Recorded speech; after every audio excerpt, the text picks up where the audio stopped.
Here's one practice that I think if you can really have a feel for this one thing, it's going to change everything in meditation. Now, I'm assuming that I'm speaking with people who have already started to meditate. So I'm assuming if you're meditating, you know your posture, you know how to settle your mind into your anchor for meditation. You have some feeling for, first of all, just bringing your attention to the immediacy of your, I always say, the immediacy of your actual experience, your sensorial experience, just some feeling of, feeling your body and just arriving in the present moment. So if that's all pretty clear to you, and now you're wondering about what matters in meditation practice besides that, besides just arriving in meditation, then here's that one thing that I think is essential. And that is technically called learning the distinction. And that's, of course, not meant as a concept, but as an experience, experientially distinguishing the contents of mind from the field of mind. That's the name of the game here. So you want to learn how to distinguish contents of mind from the field of mind. And let me first explain what I mean by that. What are contents of mind? Contents of mind are, that's any content, anything that appears as an object. That can be a sensorial object in any one of the 5 sense fields: eyes, ears, nose, taste, and feeling. And feeling here, by the way, is the entire body, is the territory. The entire body is the sense field of feeling.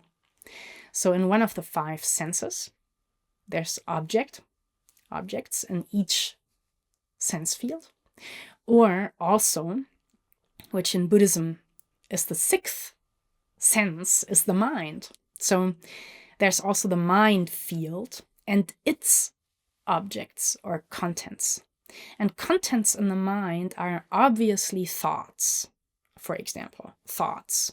But it could, of course, also be images, or even feelings, of course, feelings would have a bodily component, but oftentimes also then the feeling can translate very quickly into words coming with the feeling, or, a mental association with the feeling. So the mind is the sense field of the objects of mind.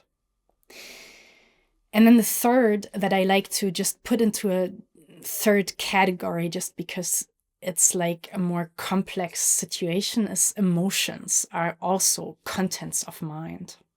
It's just that emotions oftentimes are contents of various different fields. Like an emotion can be triggered through something that happens sensorially in the situation. So then it has that sensorial component. Then it evokes memories of, a kind of charge that comes from the past into the emotion. And then it has, of course, a mental component where you're thinking, and it's the story you're telling yourself that contextualizes the emotion. And it has oftentimes a strong bodily component of, like a pain or some feeling that corresponds to fear and so forth. So contents of mind are, again, I'm distinguishing these 3 different categories: sensorial objects in any one of the 5 sense fields, thoughts or images in the field of the mind or consciousness as a sense field, and then emotions in a kind of separate category, just given how complex they are. Okay, so that's what I mean by that. And just to give you a first feeling for the dynamic of distinguishing contents from field, is you can do it most easily, I think, with the eyes. So you would take an object that you can focus on. I can use my finger or just look around in the space and just find an object. And then you're getting a feeling for what your eyes do when they focus. And now you're bringing awareness to the fact that there is a whole background around, and kind of like it may initially feel like behind the focus.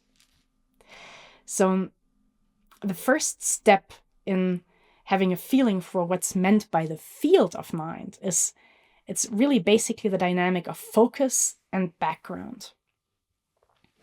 And now the skill you're learning as a meditator is you're learning how to defocus. And that can actually, if some people I've learned now it's totally easy. They just defocus all the time. These may be people who just, are very familiar with entering defocused states, where they just have free floating attention. They are not really doing anything in particular. It comes easily to them. I've seen that some other people have real trouble with defocusing, like sometimes. So I don't know like what your situation is, but if you are finding yourself, defocusing is kind of really exhausting for my brain, then just know, that I've heard that a lot actually, that people really need to spend some time on focusing and defocusing. But just if you can first of all have that feeling for what is that like, it's like oftentimes described in the eyes as soft eyes. When you're letting, it's more receptivity. The feeling is when you're defocusing, you're letting go of the focus, and you're receiving, you're letting, in this case, in the visual field, light, colors, and so forth, just come in from all directions. And you're spreading your awareness into the entirety of the visual field. You can even kind of reach as if your attention was something like you were painting your visual field. You can kind of see how far does it go into the periphery and where does it end. You can kind of reach with your attention into the periphery of your visual field just to get a feeling for the entirety of the visual field. And have your attention be spread like that in a defocused way.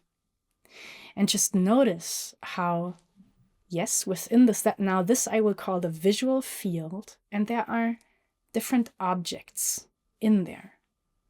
But the field exists independent of which particular objects happen to be there at any one particular time. And even more, the capacity for seeing is there even when you have your eyes closed. So in other words, there is a capacity, or like a potential, a potency for this field to emerge from the sense organ, even when there is no particular content at all. So there's these three things. There is the mere possibility, the mere potency of seeing, which is entirely independent of any object that may or may not appear in it. That potential is really called the field of mind. It's just the potential that objects can appear within it. And again, it is entirely independent and free from whatever objects do end up appearing in it. And then there is the particular field of the present moment. You can call that that's the field of the present moment. And then within the field of the present moment, there's particular things you can focus on. And the things you're focusing on, they become your objects.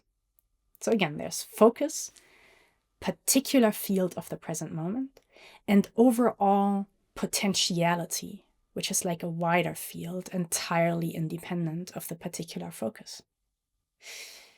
So I've explained that now in the visual field, but it's exactly the same in the field of the ears. It's just a different kind of space, a different kind of field. The potential of what can appear within it is a different one. So you can start, if you want to become sensitive as a kind of inner yoga or something, you want to sensitize yourself to how the field of seeing, how that's it's like its own world. It's like the world of seeing, the potential of seeing. The space of seeing is a different kind of space than the space of hearing. And then the space of smelling, which is interesting. The space of smelling only appears on the inhalation, not so much on the exhalation. It's different on the exhalation. And then there's the space of tasting, which has yet an entire different quality. Like what you can actually spend some time in each of these sensorial spaces. And it's worthwhile because once you have gotten a real sense, a bodily sense of how they are different, they're not just one objective outer world, but in actual fact, the broccoli that you're seeing is quite a different experience than the broccoli you're tasting. Is it really the same thing?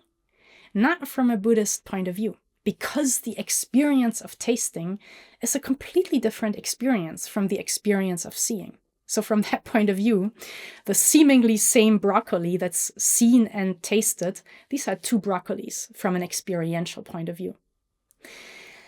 So now you've entered, if you're actually getting this and learning how to kind of keep your attention located in those, in the immediacy of these different spaces, sensorial spaces, then you can start getting also a feeling for how the field or the space of mind, and by the way, I'm using these two words just synonymously.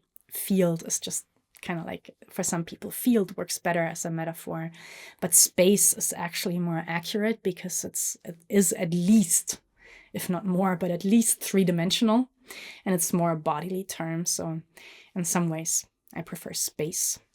So, but the space or the field of mind, you can start also getting a feeling for, oh, there's a space, and within that, a particular thought appears. So now you really, if you can get familiar with that, and you've already gotten used to it from what that is like in your other sense fields, it's much easier to now also know that distinction in the mind, which usually what happens when a thought arises, we're kind of like all in that thought, and we tend to identify with the thought, and we tend to think, I am this thought. Like thoughts have that quality somehow that they suck our attention, they absorb our attention, and we lose the awareness of how there's a field in which the thought appears. And so with thinking, it's easier than with emotions. So we'll do our second step with just mere thinking. But in meditation, if you can start really developing a sense of there being primarily just a bodily presence. It's a bodily presence that we start with, a sentient presence. And that presence is, if anything, a space that you're, as part of your meditation practice, you're filling that space with attention. And that attention is like sensitivity. So you're bringing sensitivity into this bodily space. And within this bodily space, almost like it's very difficult at this point to distinguish body and mind, but part of that bodily space is something that can be called a mental space or a mind space, because I guess if you wanted to draw some kind of arbitrary line, then it is the case that a thought is a different kind of sensorial object than, say, the pain in your knee or something. So from that point of view, you can make that distinction. But there'll be, if you're practicing for, I would guess, that you would have some feeling of a fluidity between, is it body or is it mind? There's some, as if there's definitely a shared territory. And then some thoughts are clearly, this is thought, this is thinking, and that's then the territory of the mind. But if you follow the thoughts, you can very often discover how there's a bodily feeling that's fueling the thoughts, or that the thoughts are coming from. So then you're kind of tracing the thoughts back to some kind of bodily feeling. So here you're also discovering and weaving together, integrating body and mind. It's an important aspect. Okay, so but in thinking, you keep bringing your awareness, and this is the one practice that I've been emphasizing here. You can use the phrase and bring your awareness to I am the space in which this thought arises, or I am the space in which this sensation arises, be it itchy or whatever. I am the space in which this visual object arises. So what you're doing by saying I am is you're shifting your identity into becoming the space in which phenomena arise. Eventually, with some training, once the space is established, this can work also with emotions. And as I said, emotions are a little more complex because they have so many ingredients to them. But once you've actually become the sentient space that just stays still and the same, no matter what arises in it, then when an emotion arises, it's just like all these different components of the emotion arise. And you can maintain just being the space in which these different components arise, and you can start kind of deconstructing also if you want. Are these thoughts? Yes, there's this bodily feeling, like say, I'm hurt. I feel that pain here.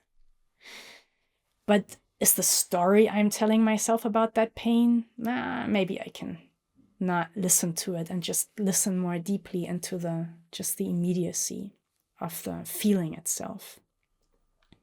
So like that way you can start working with your emotions also in a much more spacious way, and thus more like differentiated way. So that is the one thing that I would say can transform meditation practice, to really learn to, first of all, distinguish the contents of mind or sense fields from the respective field, and then to locate your primary feeling of where you live into I am the space. I am the space. That is the core practice.